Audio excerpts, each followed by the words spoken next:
Nintendo made a ton of announcements during E3 2013, and among them was a brand new multiplayer Mario game in the form of Super Mario 3D World for the Wii U. But they didn't just announce it, as we actually got to play it too. So we figured we'd do what we do best, to analyze everything shown off of the game so far, including the footage we took ourselves to see what secrets it all might be hiding. And with that, let's get started. Okay, so as the game title suggests, Super Mario 3D World is obviously a sequel to Super Mario 3D Land for the Nintendo 3DS. It's a big shocker, I know. But Super Mario 3D Land did have a pretty distinct feel to it compared to the other 3D Mario games, and that's still very much intact here as well. Take moving around for example. The game still features the same sticky 8-way directional movement as 3D Land. Basically, if you're playing using the gamepad's control stick, the game generally locks you into one of 8 directions, almost as if you were using a control pad. But like in 3D Land, you actually do have slightly more control if you nudge the control stick slowly, which allows for an even greater freedom of movement. And running still works the same way too, where you get an additional speed boost after dashing for a second or so, as indicated by the spark here. But this time, if you keep on running, you'll actually get a second speed boost as indicated by an even larger spark and the dust cloud here. Now speaking of movement, there are now 4 playable characters as you probably well know, and they are Mario, Luigi, Peach, and Blue Toad, as compared to just Mario and Luigi of the previous game. And they all handle noticeably differently from one another. Take their running speed for example. As we can see here, while Mario and Luigi run at an average pace, Toad is the fastest of the bunch, and Peach is the slowest. Hey, cut her some slack, she just have to hold her dress after all. Though interestingly, if we take a look at this clip, we can see Mario actually gain some slight ground on Toad briefly, as he seems to reach his top speed just a bit before Toad does. And they all handle differently while jumping too. Now although Mario, Blue Toad, and Peach all jump at similar heights, Luigi leaps higher than any of them. And he gets some additional hang time too. Though Peach outclasses everyone here with her ability to hover in the air for an extra second or so, which can be a real lifesaver. Now if any of this seems familiar, that might be because this is practically identical to Super Mario Bros. 2, which feature the same 4 characters with the exact same running and jumping traits. In fact, even the characters' artwork is more reminiscent of the cartoon characters of the NES era than it is of their more modern 3D representations. In addition, the characters even retain the ability to perform a super jump by crouching for several seconds. Now while this also appeared in Super Mario 3D Land, it hasn't been seen otherwise since its original appearance in, you guessed it, Super Mario Bros. 2. So it seems pretty clear the game is taking at least some inspiration from that title. Now besides the crouch jump, the characters also have access to every move that was available in Super Mario 3D Land, such as wall jumps, long jumps, side jumps, roll attacks, ground pounds, and yes, you can still climb trees and even perform a handstand on top of them too, all before jumping off in spectacular fashion. But it's not all just old news, as the characters have learned some new tricks too, like being able to pick each other up and throw each other around, kinda like in the new Super Mario Bros. Series. And that's not the only element being lifted from those games. Like the 4-player co-op we already mentioned. And as part of that, the bubble ability also returns, and it functions much like before, with characters who have died floating back into the level inside the bubble, which can then be popped by another player who touches it. But this time, the bubble player can also pop out of it themselves at any time, which is a nice addition. So that about covers it for the core moveset, but of course the power-ups also allow access to even more moves. So let's start off by taking a look at the brand new Cat Bell power-up that turns your character into an adorable cat. Aww. In cat form, you gain access to a wide array of moves, like a new claw swipe, a slide that replaces the roll, and if you're in the air, you can even perform a dive attack. But the main addition is that they can now scamper up walls cat style, and they can even move side to side while doing this, which is useful for finding all kinds of secret areas as we discovered during our playtime with the game. They can even scamper up flagpoles too for an easy 1-up. But they can't climb forever, as you can tell by Mario tiring out here. Now although the Cat Bell is the only new power-up we've seen, there are a bunch of returning ones too. Like mushrooms, which makes sense as the game retains a classic power-up based health system used in Super Mario 3D Land, instead of the health meter used in every other 3D Mario game. Fire flowers are also back, and in this brief scene we can see that the Tanuki suit is too, and it appears to function just like it did in 3D Land, allowing you to gain some additional airtime by gliding slowly back to the ground. And we're going to guess his tail whip is back too. But what we don't know is if it'll let you turn into a statue, like in Super Mario Bros. 3, or if you'll have to find a special statue leaf like in Super Mario 3D Land. Now based on our playtime with the game, we know that the invincibility stars also return, but they have a new ability this time: sharing. You see, if you collect a star for yourself, you can now share the wealth simply by touching any of your teammates, making them invincible too. Cool! Finally, while we were searching for secrets during the E3 demo, we discovered that the question boxes that you can wear from Super Mario 3D Land are also back. And like before, you'll earn more coins the faster you move while wearing them. Now speaking of power-ups, you can still store a spare one just like in 3D Land, which you can access at any time by pressing the minus button. Now as you might have noticed, all the power-ups shown so far, besides the cat suit, return from 3D Land. But they're far from the only returning elements, some of which go back much further in the Mario series, such as checkpoint flags, 1-ups, or red rings, which still spawn 8 red coins and award a power-up for collecting all of them in time. And then there are the clocks, which add precious seconds to the timer. Oh, and warp boxes are back too, which transport you to another part of the level, though this time they'll automatically pull everyone else into it just a second or so after the first player hops in. So there's really no mistake in this game for anything but a sequel to 3D Land. But there are still quite a few elements being taken from other Mario games too, like the POW block, which believe it or not is the first time it's actually appeared in a 3D Mario game. Then there's a question mark coin in this clip which first appeared in the Mario Galaxy games. Now typically these coins cause any number of things to happen depending on the situation, but we've only seen one example of it thus far in 3D World, and that is you need to collect all 5 of them here in order to reveal a warp box. And speaking of Mario Galaxy, we can see that the green stars that first appeared in those games are back too. But this time they appear to be scattered around each level from the get-go, as opposed to Mario Galaxy 2 where they only appeared after first beating the game. And in both Mario Galaxies they were used to unlock additional levels. Now, if you've played Mario 3D Land before, then you might have noticed this sounds awfully similar to the 3 common medals hidden in each level of that game, which were also used to unlock levels. So it seems they've simply been replaced by the green stars this time. Now interestingly, in the demo that we played at E3, all 4 of the main levels have 3 green stars defined, as indicated by the icons on screen here. But in the trailer, we can see a couple of clips that also appear to show areas that contain only 2 stars and 5 stars. Now one of those clips appears to take place inside the bonus room of the demo's first level, which we played at E3, except as we mentioned, there were 3 stars for us to find in the level instead of just 2 as shown here. And then we have this scene which shows there are 5 green stars defined, and we can actually see at least 4 of those green stars in this scene alone. And so we're guessing the 5th one is probably here too. Maybe the tunnel here leads to it, as there seems to be no other way to reach the ledge on the back side. All of this suggests that this area, and ones like it, might actually be self-contained levels. So if that's the case, maybe these levels are actually similar to the mystery box levels in Super Mario 3D Land. Supporting this idea is that those levels only had 2 star medals at most compared to the usual 3, which remember are what we think the green stars are replacing. And on top of all of that, it appears you'll be playing as an entirely different character here too. Red Toad, as opposed to the blue Toad seen elsewhere in the game. He even gets his very own portrait in the corner too. But he's not just any Red Toad, because if we look close we can see he's wearing a headlamp, just like the captain of the Toad Brigade in the Mario Galaxy games. So if it is indeed the same Toad, what's he doing here? How's he involved in all this? Well, we have an idea. Based on this admittedly short clip, it seems he'll actually play entirely different than the rest of the characters.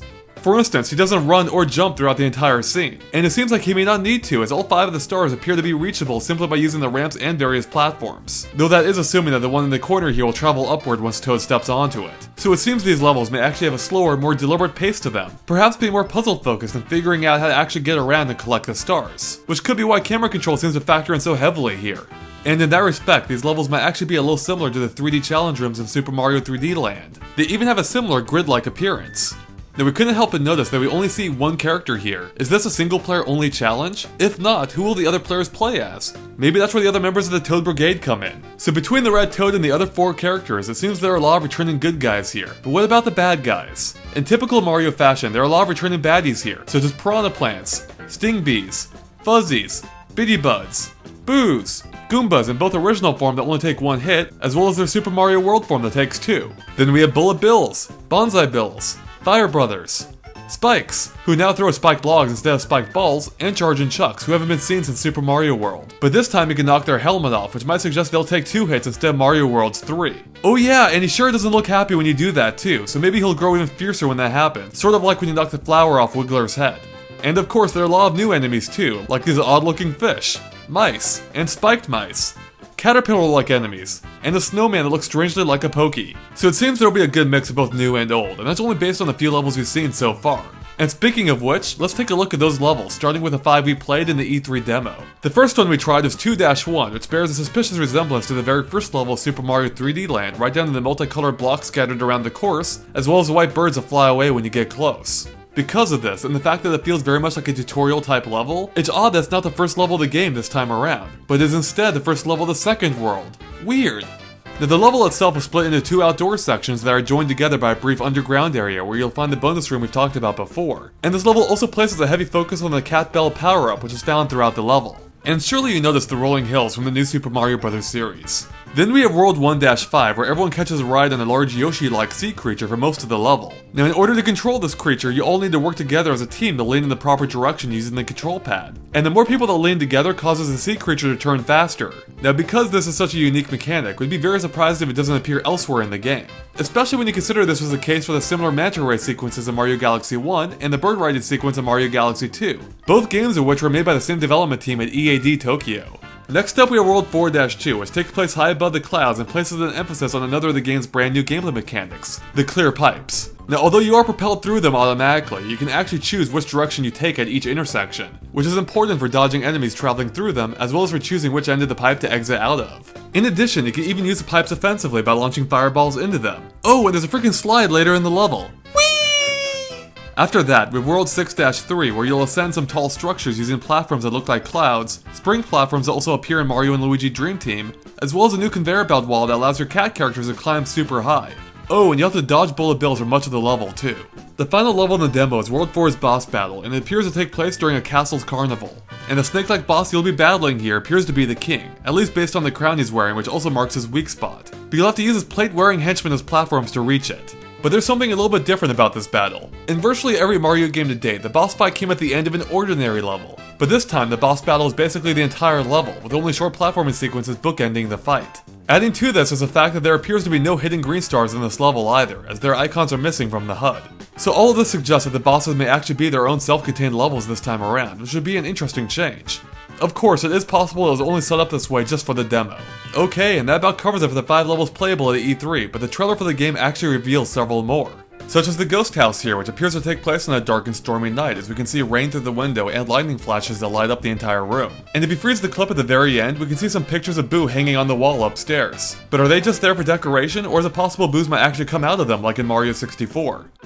And finally, keep a close eye on the bottom right corner as we loop the clip a few times. Do you see how the floor is moving? It looks like conveyor belts will play a role in this level too. Then we have this desert level which shows off a new bug-like enemy which can crawl up walls and apparently can be used as platforms to reach high areas. And in another clip from that same level, we can tell it appears the cat power-up will appear here too.